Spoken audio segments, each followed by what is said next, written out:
नमस्कार, बहुत बहुत स्वागत है आप सभी का सुमन हिंदी क्लासेज में।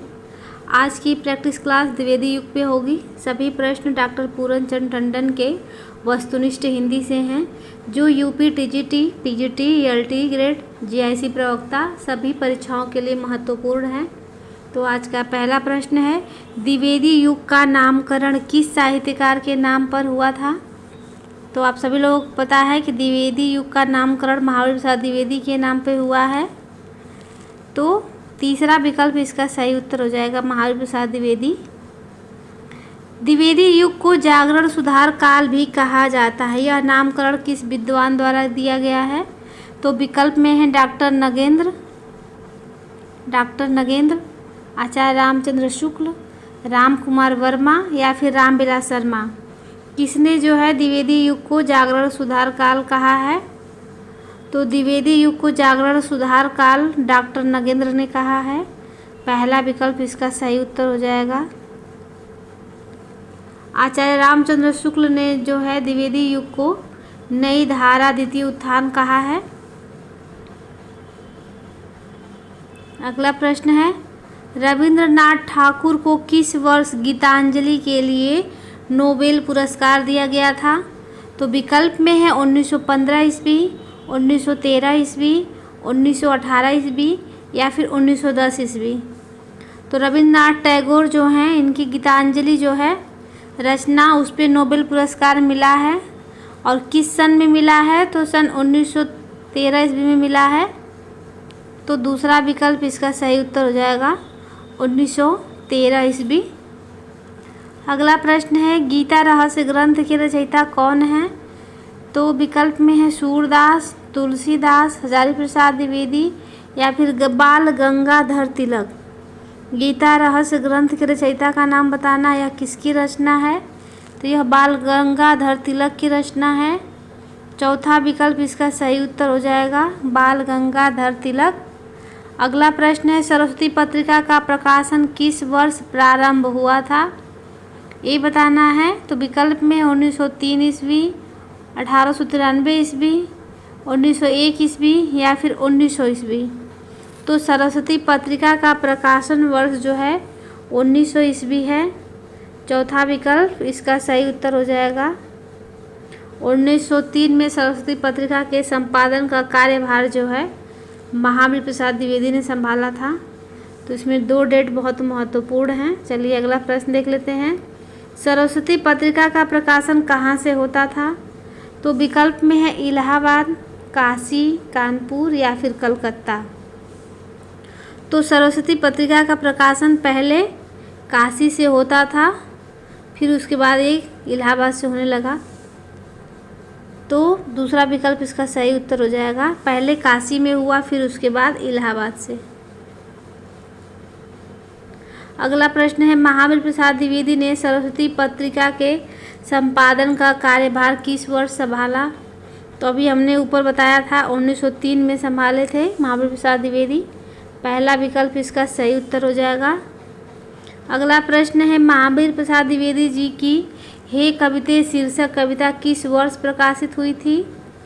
तो बताना है 1903 ईस्वी, 1902 ईस्वी, 1900 ईस्वी या फिर 1905 ईस्वी। तो महावीर प्रसाद द्विवेदी जी की कविता हे कविते की किस सन में प्रकाशित हुई थी? तो यह 1900 ईस्वी में प्रकाशित हुई थी।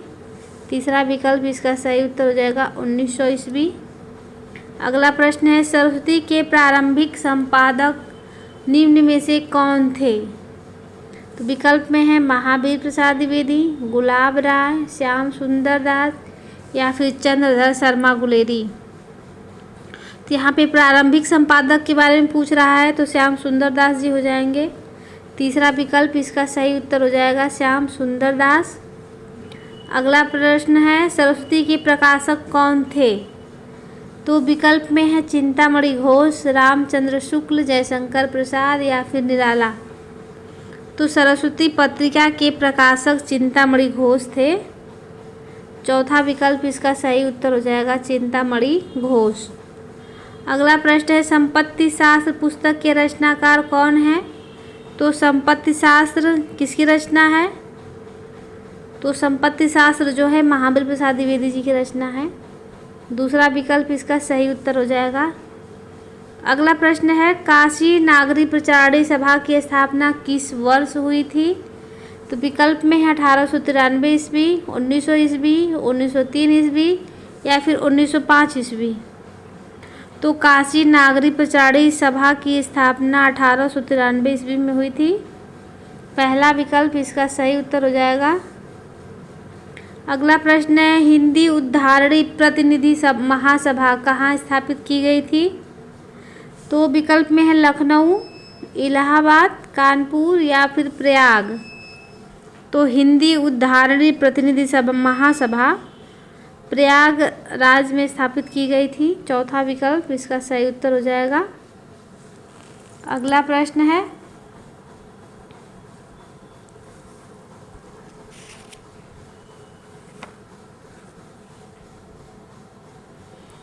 काशी नागरी प्रचारणी सभा के संस्थापकों में निम्नलिखित में से कौन नहीं है? 4 विकल्प है जिसमें से एक नहीं है। वो कौन नहीं है इसको पहचानना है। तो विकल्प में है महाबली प्रसाद द्विवेदी, बाबू श्याम सुंदर दास, पंडित राम नारायण मिश्र, ठाकुर शिव कुमार सिंह। तो जो नहीं है वो हैं महावीर प्रसाद द्विवेदी। पहला विकल्प इसका सही उत्तर हो जाएगा।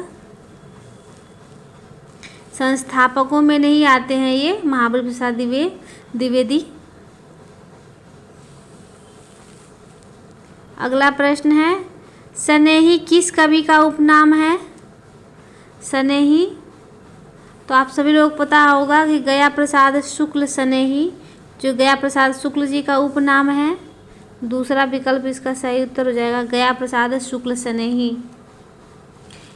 इस स्नेही उपनाम से इन्होंने श्रृंगार रस की रचनाएं की हैं और राष्ट्रभक्ति से संबंधित रचनाएं इन्होंने त्रिशूल नाम से की है। त्रिशूल उपनाम से कौन? गया प्रसाद शुक्ल स्नेही जी।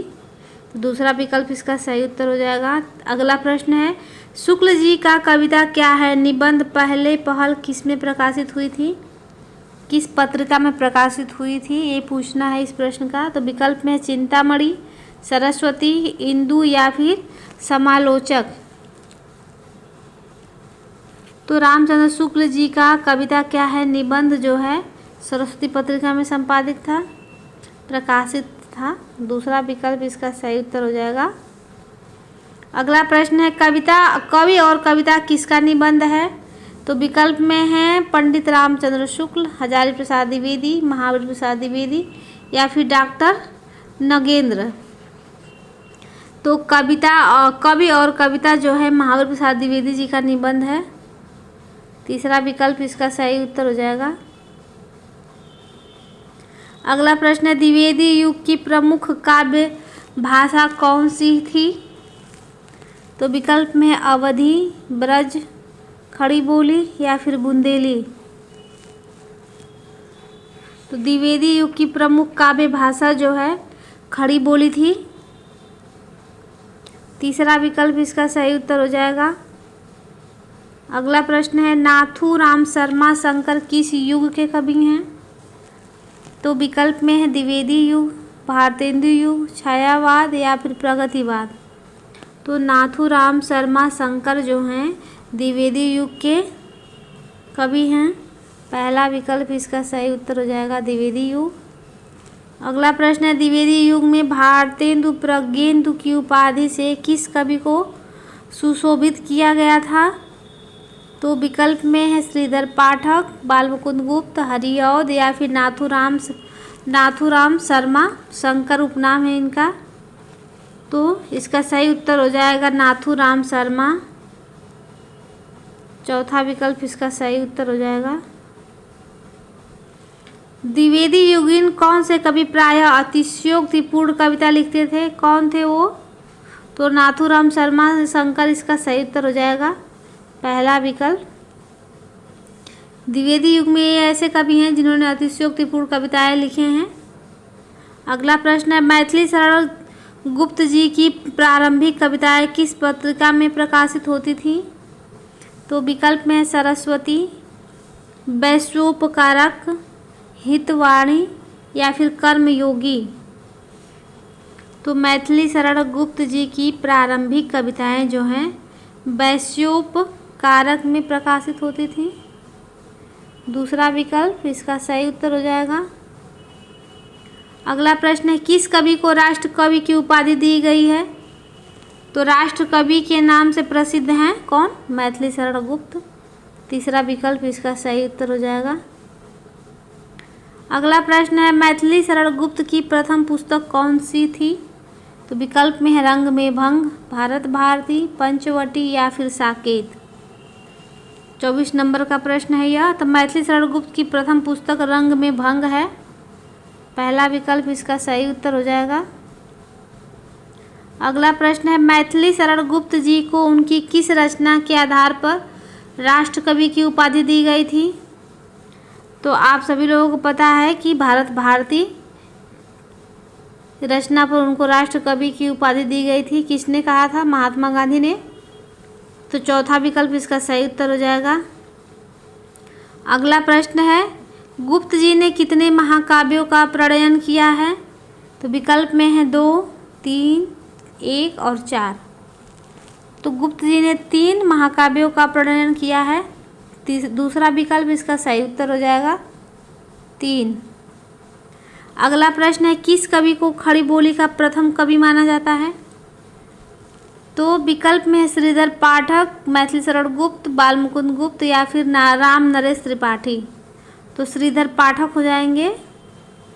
पहला विकल्प इसका सही उत्तर हो जाएगा श्रीधर पाठक। अगला प्रश्न है मैथिली शरण गुप्त जी का जन्म कहाँ हुआ था? तो आप सभी लोगों को पता है कि मैथिली शरण गुप्त जी का जन्म जो है चीरगांव झांसी में हुआ था। तीसरा विकल्प इसका सही उत्तर हो जाएगा चीरगांव झांसी। अगला प्रश्न है पूर्ण किस कवि का उपनाम है? तो पूर्ण उपनाम जो है राय देवी प्रसाद पूर्ण है ये। तीसरा विकल्प इसका सही उत्तर हो जाएगा राय देवी प्रसाद पूर्ण। अगला प्रश्न है धराधर धावन शीर्षक से कालिदास कृत मेघदूत का पदबद्ध अनुवाद किस कवि ने किया है?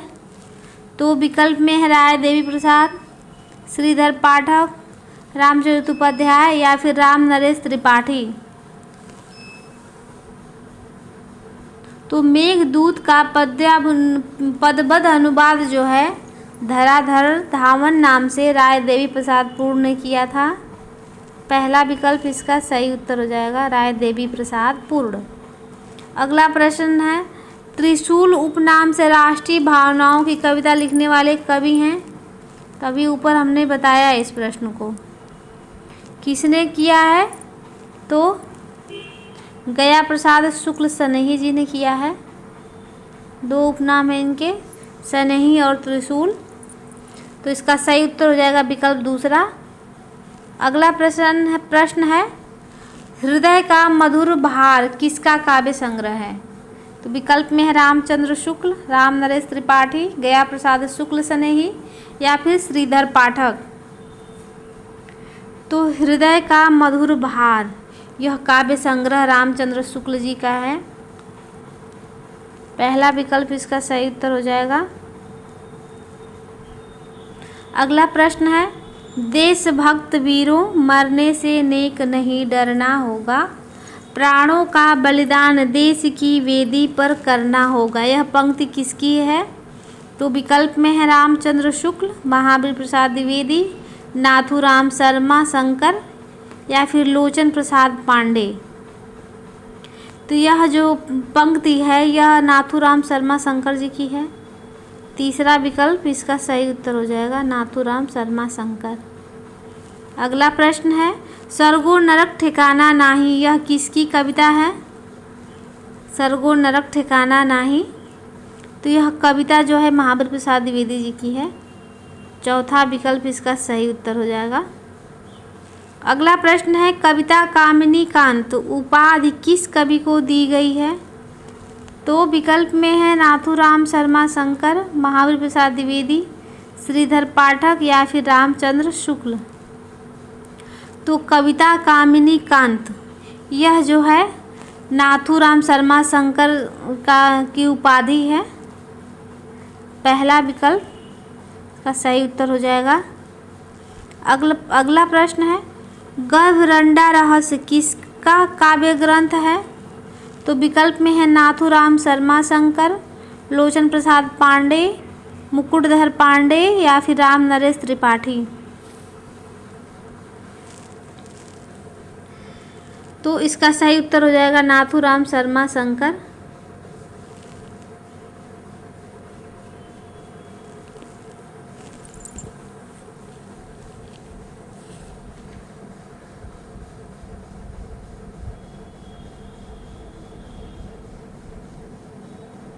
अगला प्रश्न है,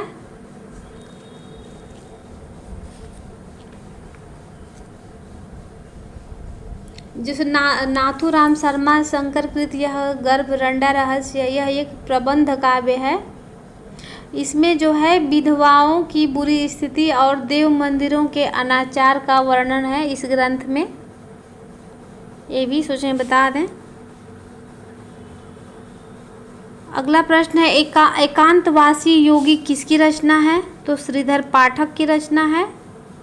दूसरा विकल्प इसका सही उत्तर हो जाएगा श्रीधर पाठक। अगला प्रश्न है, काव्यकुंज अबला विलाप किसकी रचना है? तो विकल्प में है महावीर प्रसाद द्विवेदी, मुकुटधर पांडे, लाला भगवान दीन या फिर रूप नारायण पांडे। तो काव्यकुंज अबला विलाप ये जो रचना है महावीर प्रसाद द्विवेदी जी की है। पहला विकल्प इसका सही उत्तर हो जाएगा। अगला प्रश्न है, पद्म पुष्पांजलि के रचनाकार कौन है? तो विकल्प में श्रीधर पाठक, महावीर प्रसाद द्विवेदी, लोचन प्रसाद पांडे या फिर मुकुटधर पांडे। तो पद्म पुष्पांजलि के रचनाकार जो हैं लोचन प्रसाद पांडे हैं। तीसरा विकल्प इसका सही उत्तर हो जाएगा लोचन प्रसाद पांडे। अगला प्रश्न है, बुद्ध चरित्र किसकी रचना है? तो बुद्ध चरित्र जो है रामचंद्र शुक्ल जी की रचना है। दूसरा विकल्प इसका सही उत्तर हो जाएगा। अगला प्रश्न देख लेते हैं।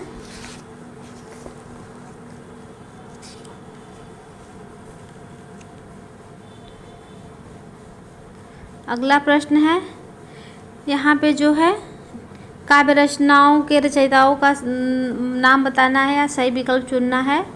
तो काव्य मंजूषा किसकी रचना है? तो विकल्प में है महावीर प्रसाद द्विवेदी, श्रीधर पाठक, राम नरेश त्रिपाठी या फिर नाथूराम शर्मा शंकर। तो काव्य मंजूषा जो है महावीर प्रसाद द्विवेदी जी की रचना है। पहला विकल्प इसका सही उत्तर हो जाएगा। अगला प्रश्न है, अनुराग रत्न किसकी रचना है? तो विकल्प में है नाथूराम शर्मा शंकर, राय देवी प्रसाद पूर्ण, लोचन प्रसाद पांडे या फिर मुकुटधर पांडे। तो अनुराग रत्न जो है नाथूराम शर्मा शंकर की रचना है। पहला विकल्प इसका सही उत्तर हो जाएगा।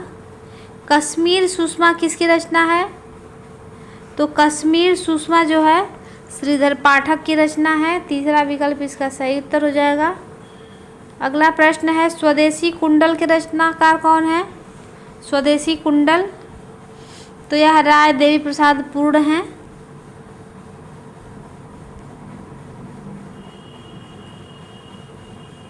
अगला प्रश्न है, कृषक क्रंदन किसकी रचना है? तो विकल्प में है महावीर प्रसाद द्विवेदी, राय देवी प्रसाद पूर्ण, श्रीधर पाठक, गया प्रसाद शुक्ल स्नेही। तो कृषक क्रंदन जो है यह स्नेही जी की रचना है। विकल्प 4 इसका सही उत्तर हो जाएगा, गया प्रसाद शुक्ल स्नेही, चौथा विकल्प। अगला प्रश्न है, वृत्त संहार किसकी रचना है? तो विकल्प में है मैथिली शरण गुप्त, मुकुटधर पांडे, लोचन प्रसाद पांडे या फिर राम नरेश त्रिपाठी। वृत्त संहार, तो वृत्त संहार जो है मैथिली शरण गुप्त जी की रचना है। पहला विकल्प इसका सही उत्तर हो जाएगा। अगला प्रश्न है द्वापर गया किसकी रचना है द्वापर? तो विकल्प में है गया प्रसाद शुक्ल सनेही, मैथिली शरण गुप्त, श्रीधर पाठक या फिर लोचन प्रसाद पांडे। तो द्वापर जो है मैथिली शरण गुप्त जी की रचना है। दूसरा विकल्प इसका सही उत्तर हो जाएगा। मिलन किसकी रचना है? मिलन, मानसी, पथिक, ये सभी किसकी रचनाएं हैं?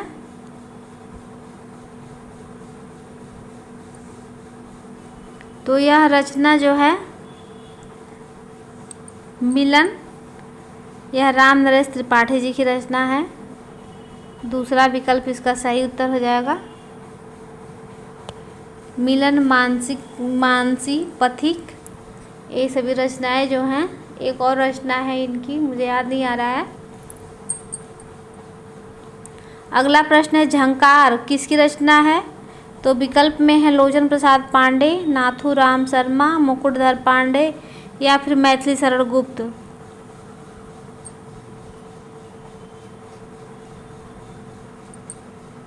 तो झंकार जो है मैथिली शरण गुप्त की रचना है।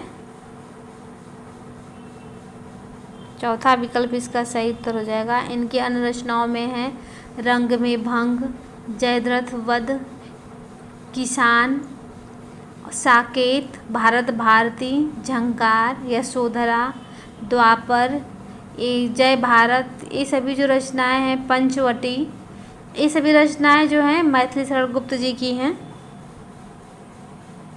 अगला प्रश्न है प्रवासी किसकी रचना है? प्रवासी तो विकल्प में है राम नरेश त्रिपाठी, ठाकुर गोपाल शरण सिंह, लोचन प्रसाद पांडे या फिर रूप नारायण पांडे।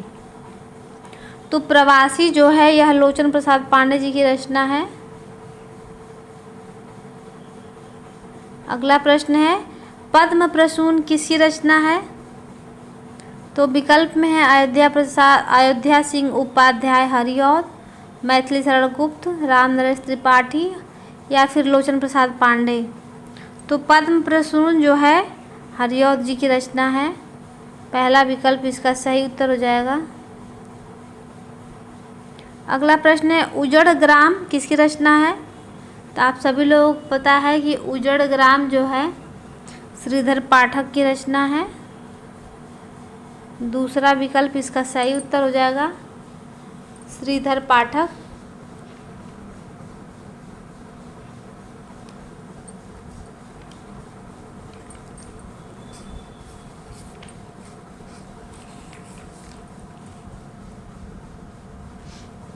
यह जो है उजड़ ग्राम जो है यह मूल रचना जो है ना एक गोल्ड स्मिथ की रचना है और इसका नाम क्या है उजड़ ग्राम का? Deserted village. ये जो है गोल्ड स्मिथ की रचना है, उसका इन्होंने ब्रज भाषा में अनुवाद किया है श्रीधर पाठक ने। तो यह उनकी अनुदित रचना है उजड़ ग्राम। 3 रचनाओं का इन्होंने गोल्ड स्मिथ की 3 रचनाओं का इन्होंने अनुवाद किया है, जिसमें है एकांतवासी योगी, उजड़ ग्राम और श्राप्त पथिक। अगला प्रश्न है रस कलश किसकी रचना है? तो विकल्प में है हरिऔध, द्विवेदी, राम नरेश त्रिपाठी या फिर श्रीधर पाठक। रस कलश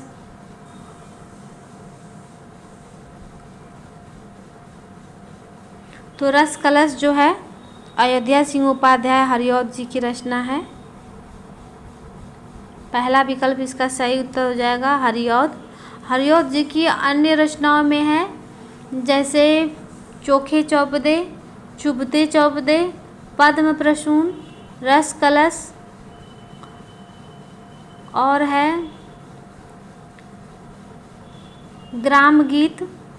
इनकी एक और रचना है हरिऔध सतसई, मर्म स्पर्श। ये सभी रचनाएं जो हैं हरिऔध जी की हैं। अगला प्रश्न है भारतोत्थान किसकी रचना है?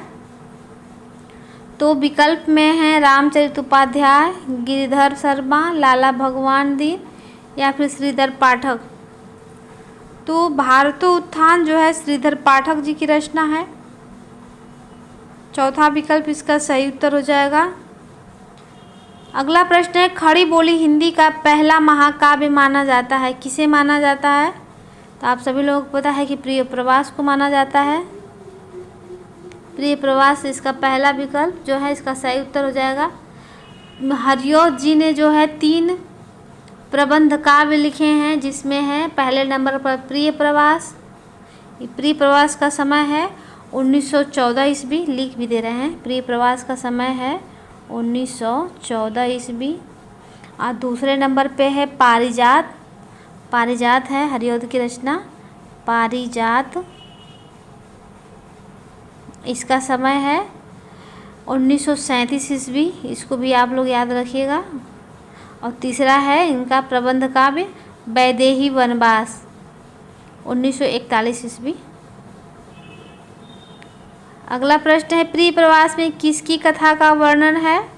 तो विकल्प में है राम, शिव, कृष्ण या फिर विष्णु।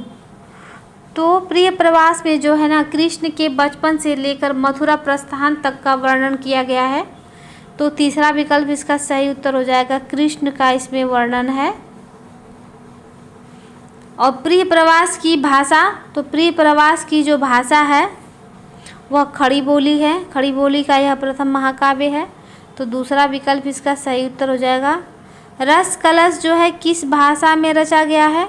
रस कलश, तो विकल्प में है ब्रज भाषा, खड़ी बोली, छत्तीसगढ़ी या फिर बुंदेली।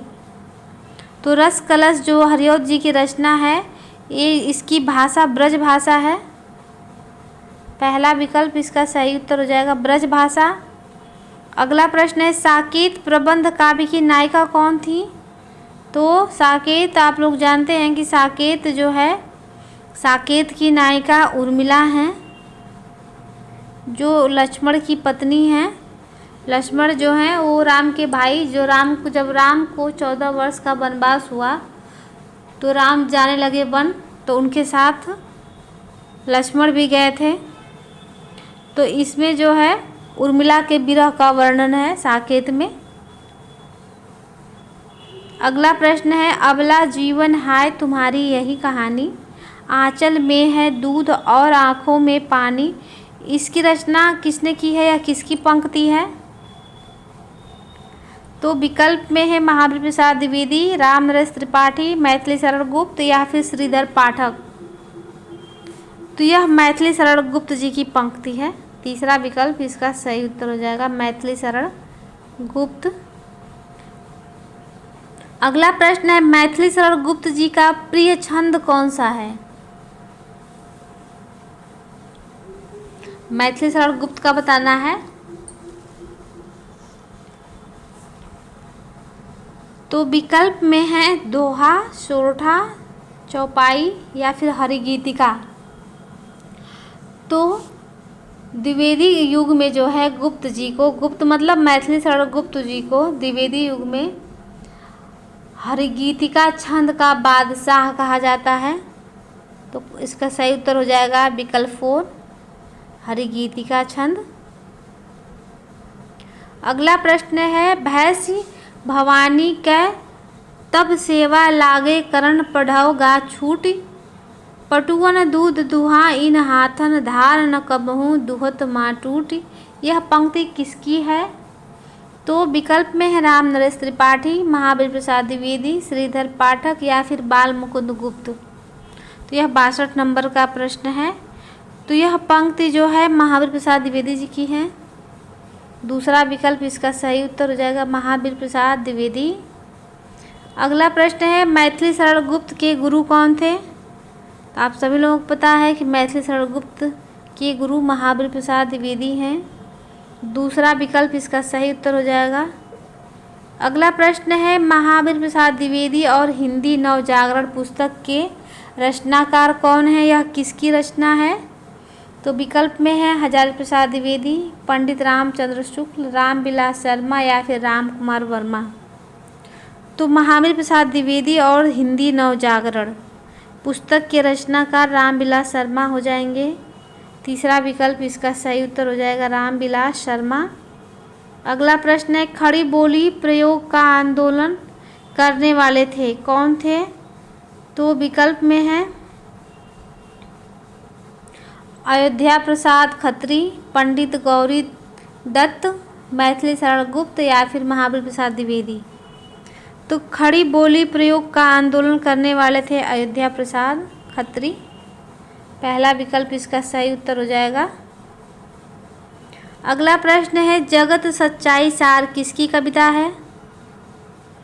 तो विकल्प में है पंडित रामचंद्र शुक्ल, राम नरेश त्रिपाठी, बाल मुकुंद गुप्त या फिर श्रीधर पाठक। तो जगत सच्चाई सार जो है श्रीधर पाठक जी की कविता है। चौथा विकल्प इसका सही उत्तर हो जाएगा। तो यह आज का लास्ट प्रश्न था। आप लोगों को मेरी प्रश्नोत्तरी कैसी लग रही है कमेंट करके ज़रूर बताएं। इस पुस्तक के विकल्प में कुछ अशुद्धियां हैं, मैंने पूरी कोशिश की है कि सही उत्तर ही बताऊं। अगर कहीं भी कोई मिस्टेक हुई है तो आप लोगों का सुझाव सादर आमंत्रित है। तो चलिए आज के लिए बस इतना ही, मिलते हैं नेक्स्ट वीडियो में, तब तक के लिए धन्यवाद।